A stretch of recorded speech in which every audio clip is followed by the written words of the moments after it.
So this comic cover has been seen quite a bit, usually on the site Super Dickory, or you see this going around where Superman is basically pitching a pretty severe contest between Jimmy Olsen and Aquaman, basically saying, one of you is going to die. It's a classic case of Superman screwing around.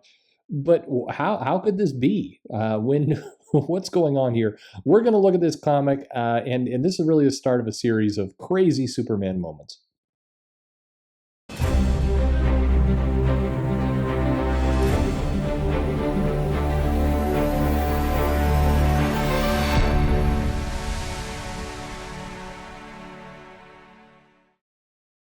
Hey everybody, this is Perch. Welcome to the Silver Age, where Superman was a dick.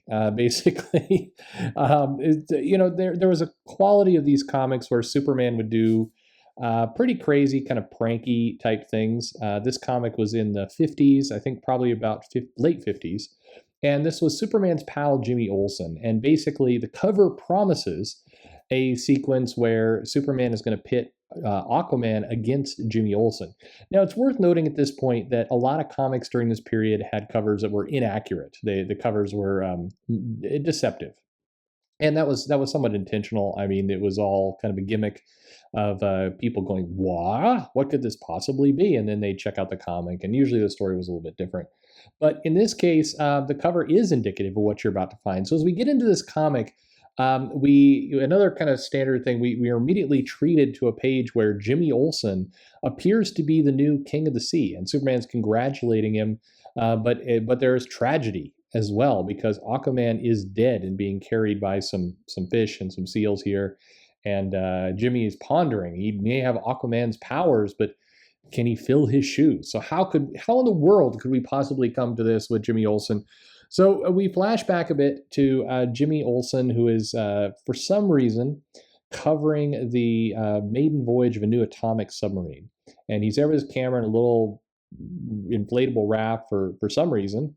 So he's there early. He's got time to spare. So he kind of goes to explore this little island and comes across an old, kind of very stereotypical looking seaman there at the water, who's chiseling ships, and he's basically selling these miniature wooden ships. And Jimmy is excited about this, so he forks over some cash and he looks at all these models and he thinks they're really, really impressive. But there's a private collection of ships, and as Jimmy Olsen wanders away, the evil sea captain indicates that each is a trophy of his greatest triumphs. He's got that Titanic there, and the USS Maine, and the Flying Dutchman, all these missing ships, or these ships that have sunk. And so now he picks up a wooden carving of the sub, and just as Jimmy is kind of back on his raft about to take photos of it, there's a big whirlpool that appears, and this sub appears to be, the Mako is going down the drain, and the passengers on board are trapped. There's nothing they can do. So Jimmy springs into action. What can he possibly do? His Superman signal watch is not working. Superman's away in space, and so he swims down to this wrecked sub and tries to get them out. But suddenly, a bunch of eels show up, and they help the crewmen basically escape the sub and head to the surface. And Aquaman shows up on the scene, and he's got a bunch of puffer fish. They're going to inflate themselves up with air and basically lift this sub up to the surface of the water, saving it and the crew. And so as this is happening, the evil seaman is angry, and he's beaten again. And we really get some good old seaman, commentary here about how possible can we get that meddling Aquaman out of the picture.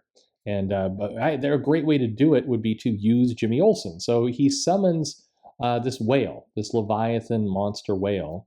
And how the seaman has these kinds of powers is nobody knows, but it's very much, this is a comic of the 50s where, you're not supposed to think about that. So whale promptly swallows Jimmy, and down in his belly, Pinocchio style, Jimmy comes across a stone that basically grants the person who reads it, it's unclear why, but it basically grants him powers, and Jimmy finds himself with aqua powers. So he could breathe water like a fish, and he can swim, and he's got some strength, and so he's happy. So Jimmy immediately decides to kind of dive into the water and look at what to do. So the evil seaman is very he's very pleased of what he's done. Jimmy decides as long as he's got aqua powers, he might as well try telepathy because he probably has that. I mean, sure, if you can swim underwater, why not have telepathy? So Jimmy calls the sawfish to show up to help kind of clear this big barrier that's been constructed. This aircraft carrier is blocked. So he brings them here, these sawfish, to kind of cut away these old ships. And as he's doing that, Superman and Aquaman show up, and they're surprised to learn that Jimmy has these powers. So Aquaman's like, "Yeah, powers like mine, Jimmy. Great, no problem." And Superman, ever the tactful Superman, immediately slips into dick mode and says, "Why didn't you handle that emergency, Aquaman? Are you slipping? I know you've been worried since your wife vanished." And Aquaman's like, "Hey, I pass your test anytime. I've got good powers."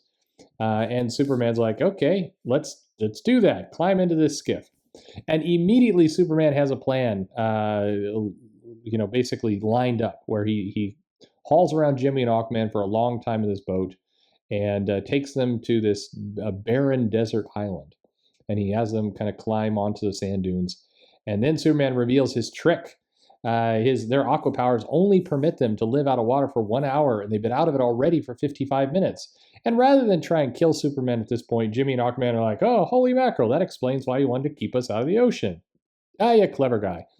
And Superman is like, "In seconds to begin to die from lack of water, the one who outlasts the other will take over as king of the sea. I'll be back, ta-ta," and he takes off.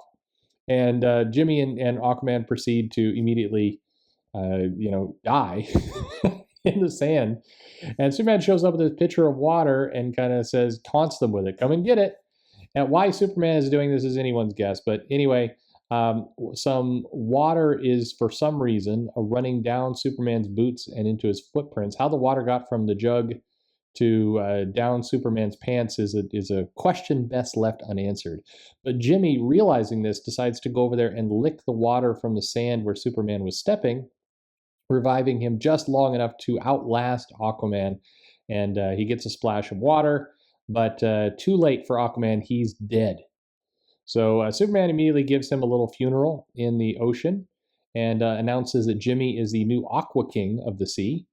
And then basically, as they're doing, Jimmy says, "I'll devote my life to preventing sea disasters." But this is when Superman has another shoe to drop, and he's like, "You prevent disasters? Ha ha! Why, you puny mortal? Let me show you the real Sea King, you dick." And we reveal that it's not Superman. That this whole thing was not Superman. Jimmy never realized it because apparently they're used to Superman acting like an asshole. And it turns out that the Sea King was disguised as Superman. And he used his powers. He's actually called the Proteus, the old man of the sea, the legendary evil lord of the ocean. And so he used Jimmy in this bizarre sand contest to kill off his rival Aquaman. And then as Jimmy says, "I'm going to go attack you," the Sea King Proteus takes away the powers that Jimmy previously had. Now he's back to just being a helpless mortal again, 1,000 miles from shore. Jimmy, realizing he's screwed, tries to climb up on a little iceberg, but the Sea King, meanwhile, continues his shenanigans to ram a giant kind of ocean liner. But that's Superman, the real one, finally shows up and basically grabs this Proteus Sea King and says, I hear your magic weakens as you get further from the water." So he flies him away past the ocean. He reveals in a voiceover that Aquaman's just fine. He went into kind of a suspended animation, and the barrel at sea actually revived him. And Aquaman's like, if my dad wasn't a landsman, I never would have survived this. So the Sea King basically, is taunting Superman as he flies him into space, but he says at least Jimmy will die here.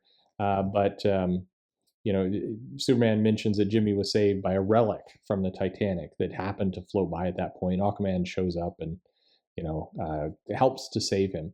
Meanwhile, Superman deposits the Proteus on this lifeless water world, abandoning him with red water that weakens his magic and kind of leaves him out there to drown. And that's our story, and that's what's happening. So this comic has a backup. We won't go into that. Basically, this was a pretty common thing in Superman comics at times. Like Jimmy would get in some level of trouble, and Superman would come to kind of bail him out. But if you've long wondered what the hell was going on with this cover of Superman torturing these two to death, well, it turned out it wasn't Superman. It's Proteus, the Old Man of the Sea. And that's the background behind this classic cover and this story. Again, the thing that gets me is that Superman was so well established at being a dick during this time period that neither Aquaman nor Jimmy thought it was unusual that he was basically pitting them against each other in a contest to the death, which is pretty crazy if you think about it. But anyway, that's Superman. I'm going to do more of these because, man, this is a fun era to go back and look at the crazy nonsense that Superman was up to. And I had a lot of fun. I hope you did too. What do you think of this issue? Would you like to see comics return to this format? At least one? Like, this always gets me. You got like hundreds of comics being produced a month. You're telling me you can't spare one to have it be crazy adventures of Superman being a dick? I would be all over that. That'd be great where I'm concerned. But let me know in the comments below. Like, subscribe, click the bell for notifications. Most importantly, though, thanks for listening.